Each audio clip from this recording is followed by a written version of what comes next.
നിങ്ങൾ കടയിൽ പോകുമ്പോൾ ഒരു ജോഡി ചെരുപ്പ് വാങ്ങുമ്പോൾ അല്ലെങ്കിൽ ഇഷ്ടപ്പെട്ട ഭക്ഷണം ഓർഡർ ചെയ്യുമ്പോൾ ആ ബില്ലിൽ നിങ്ങൾ അധികം പേർ ശ്രദ്ധിക്കാത്ത ഒരു ചെറിയ ഭാഗമുണ്ട്. അത് GST ആണ്. അടുത്ത മാസം മുതൽ ആ GST നിങ്ങളുടെ ജീവിതത്തിൽ വലിയ മാറ്റങ്ങൾ കൊണ്ടുവരാൻ പോവുകയാണ്. അത് നല്ല മാറ്റങ്ങളാണോ അതോ ചീത്ത മാറ്റങ്ങളാണോ? ആ ചോദ്യത്തിനുള്ള ഉത്തരം തേടി നമുക്കൊരു യാത്ര പോകാം. കേന്ദ്ര സർക്കാരിന്റെ ചരിത്രപരമായ ഒരു തീരുമാനത്തിന്റെ പശ്ചാത്തലത്തിൽ ഇന്ത്യയുടെ നികുതി സമ്പ്രദായം ഒരു പുതിയ അധ്യായത്തിലേക്ക് കടക്കുകയാണ്. GST കൗൺസിൽ അടുത്തിടെ എടുത്ത ഈ നിർണായക തീരുമാനം നിലവിലുള്ള നികുതി ഘടനയെ സമൂലമായി മാറ്റിയെഴുതും. എന്നാൽ ഈ മാറ്റം സാധാരണക്കാരനായി നിങ്ങളെ എങ്ങനെ ബാധിക്കും? സാധനങ്ങളുടെ വില കുറയുമോ? സംസ്ഥാനങ്ങൾക്ക് വരുമാനം നഷ്ടപ്പെടുമോ? എന്താണ് ഈ പുതിയ പരിഷ്കാരം? ഈ ചോദ്യങ്ങൾക്കുള്ള ഉത്തരം വളരെ ലളിതമായി എന്നാൽ വിശദമായി ഈ വീഡിയോയിലൂടെ നമുക്ക് മനസ്സിലാക്കാം. ആദ്യം നമുക്ക് GSTയെ കുറിച്ച് മനസ്സിലാക്കാം. ഇന്ത്യൻ സാമ്പത്തിക ചരിത്രത്തിലെ ഒരു നിർണായക നിമിഷമായിരുന്നു 2017 ജൂലൈ 1. ഒരു രാജ്യം ഒരു നികുതി എന്ന ലക്ഷ്യത്തോടെയാണ് ചരക്ക് സേവന നികുതി അഥവാ GST നിലവിൽ വന്നത്. കേന്ദ്ര സംസ്ഥാന സർക്കാരുകൾ ചുമത്തിയിരുന്ന ഡസൻ കണക്കിന് നികുതികൾ, അതായത് വാറ്റ്, സേവന നികുതി, എക്സൈസ് ഡ്യൂട്ടി, CST തുടങ്ങിയവയൊക്കെ ഒറ്റ നികുതിയിലേക്ക് ലയിപ്പിച്ചത് രാജ്യത്തിന്റെ സാമ്പത്തിക രംഗത്ത് വലിയ വിപ്ലവത്തിന് തിരികൊളുത്തി. GSTയുടെ പ്രധാനപ്പെട്ട ലക്ഷ്യങ്ങൾ നമുക്ക് മനസ്സിലാക്കാം. ഒന്നാമത്, നികുതി പിരിവ് ലളിതമാക്കുക. അതായത് പലതരം നികുതികൾക്ക് പകരം ഒറ്റ നികുതി സമ്പ്രദായം. ഇനിയുള്ളത് നികുതി വെട്ടിപ്പ് കുറയ്ക്കുക, നികുതി വ്യവസ്ഥ കൂടുതൽ സ്വകാര്യമാക്കുക എന്നത്.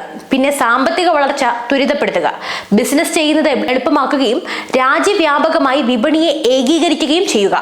തുടക്കത്തിൽ GSTക്ക് 4 പ്രധാന സ്ലാബുകളാണ് ഉണ്ടായിരുന്നത്: 5%, 12%, 18%, 28% എന്നിങ്ങനെ. ഇതുകൂടാതെ സ്വർണം പോലെയുള്ള ചില പ്രത്യേക ഉൽപ്പന്നങ്ങൾക്ക് 3% നികുതിയും അത്യാവശ്യ സാധനങ്ങൾക്ക് 0% നികുതിയും നിലവിലുണ്ടായിരുന്നു. എന്നാൽ ഈ 4 സ്ലാബുകൾ പലപ്പോഴും ആശയക്കുഴപ്പങ്ങൾക്ക് കാരണമായി.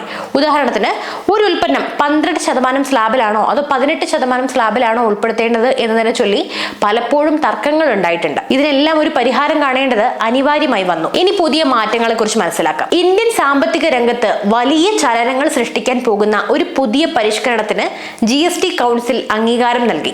കേന്ദ്ര ധനകാര്യമന്ത്രി നിർമ്മല സീതാരാമന്റെ അധ്യക്ഷതയിൽ ചേർന്ന 56ാമത് യോഗമാണ് ഈ ചരിത്രപരമായ തീരുമാനമെടുത്തത്. നിലവിലെ 4 സ്ലാബുകൾക്ക് പകരം വെറും 2 സ്ലാബുകളായി നികുതി നിരക്കുകൾ ചുരുക്കാനാണ് തീരുമാനം. പുതിയ നിരക്കുകൾ 5%, 18% ആയിരിക്കും. ഈ പരിഷ്കാരത്തിന്റെ പ്രധാന സവിശേഷതകൾ ഇന്ന് നമുക്ക് മനസ്സിലാക്കാം. നിലവിലെ 12%, 28% സ്ലാബുകൾ പൂർണ്ണമായും ഇല്ലാതാകും. ഇനി മുതൽ GSTക്ക് 5%, 18% എന്നിങ്ങനെ 2 പ്രധാന സ്ലാബുകൾ മാത്രമായിരിക്കും ഉണ്ടാവുക. പ്രത്യേക നികുതി നിരക്കുകൾ പരിശോധിക്കുമ്പോൾ സിൻഗുഡ്സും അതുപോലെ തന്നെ ആഡംബര വസ്തുക്കൾക്കും 40% എന്ന പ്രത്യേക നികുതി നിരക്ക് ഏർപ്പെടുത്തി. ഇത് നിലവിലുള്ള 28% GSTക്ക് പുറമെയാണ്. ഈ പരിഷ്കാരം സെപ്റ്റംബർ 22 മുതൽ പ്രാബല്യത്തിൽ വരുമെന്ന് ആദ്യം പ്രഖ്യാപിച്ചുവെങ്കിലും പിന്നീട് പ്രധാനമന്ത്രി നരേന്ദ്രമോദി ദീപാവലിയോടെ പ്രാബല്യത്തിൽ വരുമെന്നാണ് പ്രഖ്യാപിച്ചത്. ഇത് രാജ്യത്തെ ജനങ്ങൾക്ക് ഒരു ദീപാവലി സമ്മാനം പോലെ ആയിരിക്കും. ഈ മാറ്റത്തിലൂടെ രാജ്യത്തെ നികുതി ഘടനയെ ലളിതമാക്കാനും നിത്യോപയോഗ സാധനങ്ങളുടെ വില ഇനിയും എത്രയോ ഇരട്ടി കുറയ്ക്കാനും സാധിക്കുമെന്നാണ് സർക്കാർ അവകാശപ്പെടുന്നത്. ഇനി സാധാരണക്കാരന് ഇതിൽ നിന്നും എന്ത് ലഭിക്കുമെന്ന് നമ്മൾ പരിശോധിക്കുമ്പോൾ ഇതാണ് ഈ മാറ്റത്തിലെ ഏറ്റവും പ്രധാനപ്പെട്ട ഭാഗം. പുതിയ GST പരിഷ്കാരം നമ്മുടെയൊക്കെ ദൈനംദിന ജീവിതത്തിൽ നേരിട്ട് സ്വാധീനം ചെലുത്തും. പ്രധാനമന്ത്രിയുടെ വാക്കുകളിൽ ഇത് നിത്യോപയോഗ സാധനങ്ങളുടെ വില നല്ലപോലെ കുറയ്ക്കുമെന്ന് മാത്രമല്ല, ജീവിതം കൂടുതൽ സുഖപ്രദമാക്കുകയും ചെയ്യും. അതായത് 2500 രൂപ വരെയുള്ള ചെരുപ്പുകളുടെ GST നിരക്ക് 12% നിന്നും 5% കുറയ്ക്കാൻ ധാരണയായി.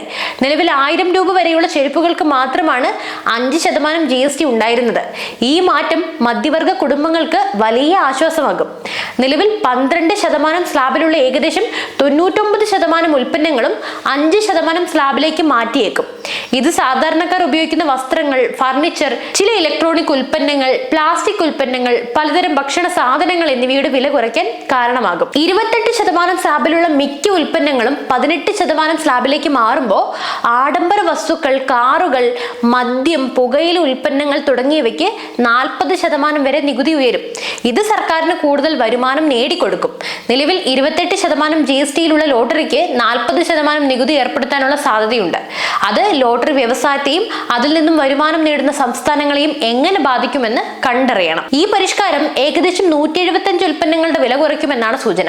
ഇത് സാധാരണക്കാരുടെ ജീവിതഭാരം കുറയ്ക്കാൻ സഹായിക്കുമെന്നാണ് പ്രതീക്ഷ. സംസ്ഥാനങ്ങളുടെ ആശങ്കകൾ പരിശോധിക്കുമ്പോൾ വരുമാന നഷ്ടവും നഷ്ടപരിഹാരവും പുതിയ GST പരിഷ്കാരങ്ങൾ സാധാരണക്കാരന് ഗുണകരമാണെങ്കിലും സംസ്ഥാനങ്ങൾക്ക് ഇത് വരുമാന നഷ്ടമുണ്ടാക്കുമോ എന്ന ആശങ്ക ശക്തമാണ്.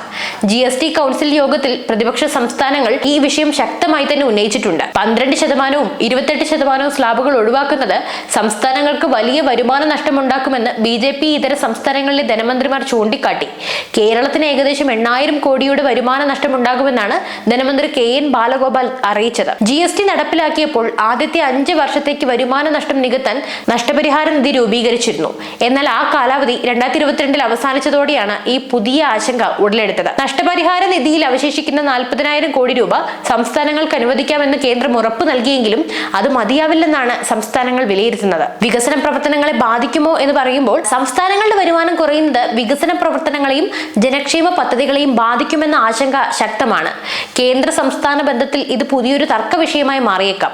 ഈ ആശങ്കകൾക്ക് കേന്ദ്ര സർക്കാർ എന്ത് പരിഹാരമാണ് കാണാൻ പോകുന്നത് എന്നത് കാത്തിരുന്ന് കാണേണ്ടതാണ്. നികുതി പരിഷ്കാരങ്ങൾക്ക് പുറമെ അതുപോലെ തന്നെ GST കൗൺസിൽ മറ്റു ചില പ്രധാന തീരുമാനങ്ങളും എടുത്തിട്ടുണ്ട്. ചെറുകിട ഇടത്തരം സംരംഭങ്ങളുടെ GST രജിസ്ട്രേഷൻ സമയം കുറയ്ക്കാൻ കൗൺസിൽ തീരുമാനിച്ചിട്ടുണ്ട്. ഇത് ബിസിനസ് ചെയ്യുന്നത് കൂടുതൽ എളുപ്പമാക്കും. പിന്നെ കയറ്റുമതി ചെയ്യുന്നവർക്ക് ഓട്ടോമേറ്റഡ് GST റീഫണ്ട് നടപ്പിലാക്കാൻ തീരുമാനമായിട്ടുണ്ട്. ഇത് കയറ്റുമതി മേഖലയ്ക്ക് വലിയ ഉത്തേജനം നൽകും. പിന്നെ നികുതി പിരിവ് കൂടുതൽ കാര്യക്ഷമമാക്കാൻ കൂടുതൽ സാങ്കേതിക വിദ്യകൾ ഉപയോഗപ്പെടുത്താനും കൗൺസിൽ യോഗത്തിൽ തീരുമാനമായി. ഈ തീരുമാനങ്ങൾ ഇന്ത്യൻ സമ്പദ് വ്യവസ്ഥയെ കൂടുതൽ ശക്തിപ്പെടുത്തുമെന്നാണ് വിദഗ്ധർ വിലയിരുത്തുന്നത്. അതുപോലെ ഒരു വിശകലനം നിലവിലെ GST വരുമാനത്തിന്റെ വലിയൊരു പങ്ക് 18% സ്ലാബിൽ നിന്നാണ് ലഭിക്കുന്നത്. ഏകദേശം 67% വരുമാനം 18% സ്ലാബിൽ നിന്നും ലഭിക്കുമ്പോൾ 12% സ്ലാബിൽ നിന്ന് വെറും 5% വരുമാനം മാത്രമാണ് ലഭിക്കുന്നത്. ഈ 5% സ്ലാബിൽ നിന്ന് 7% വരുമാനവും ലഭിക്കുന്നുണ്ട്. ഇതിൽ നിന്നും മനസ്സിലാക്കേണ്ടത് 12% സ്ലാബിലുള്ള ഉൽപ്പന്നങ്ങൾ 5% സ്ലാബിലേക്ക് മാറ്റുമ്പോൾ സർക്കാരിന് വലിയ വരുമാന നഷ്ടം ഉണ്ടാകില്ല. അതേസമയം 28% സ്ലാബിലുള്ള ചില ഉൽപ്പന്നങ്ങൾ 18% സ്ലാബിലേക്ക് മാറ്റുമ്പോൾ ഉണ്ടാകുന്ന നഷ്ടം ഫിൻഗുഡ്സുകൾക്കും ആഡംബര വസ്തുക്കൾക്കും 40% നികുതി ഏർപ്പെടുന്നതിലൂടെ നികത്താൻ സാധിക്കുമെന്നാണ് സർക്കാർ പ്രതീക്ഷിക്കുന്നത്. കൂടാതെ നികുതി നിരക്കുകൾ കുറയ്ക്കുന്നതിലൂടെ ഉപഭോക്തൃ ആവശ്യം വർദ്ധിക്കുകയും അത് കൂടുതൽ ഉൽപാദനത്തിനും വിപണനത്തിനും വഴിയൊരുക്കി വരുമാനം വർദ്ധിപ്പിക്കുകയും ചെയ്യുമെന്നും സാമ്പത്തിക വിദഗ്ധർ ചൂണ്ടിക്കാട്ടുന്നു. ഇന്ത്യയുടെ നികുതി ചരിത്രത്തിലെ ഒരു നിർണായക ഘട്ടമാണ് ഈ പുതിയ GST പരിഷ്കരണം. ഇത് സർക്കാരിന്റെയും സാധാരണക്കാരന്റെയും സംസ്ഥാനങ്ങളുടെയും സാമ്പത്തിക രംഗത്ത് വലിയ ചലനങ്ങൾ സൃഷ്ടിക്കും.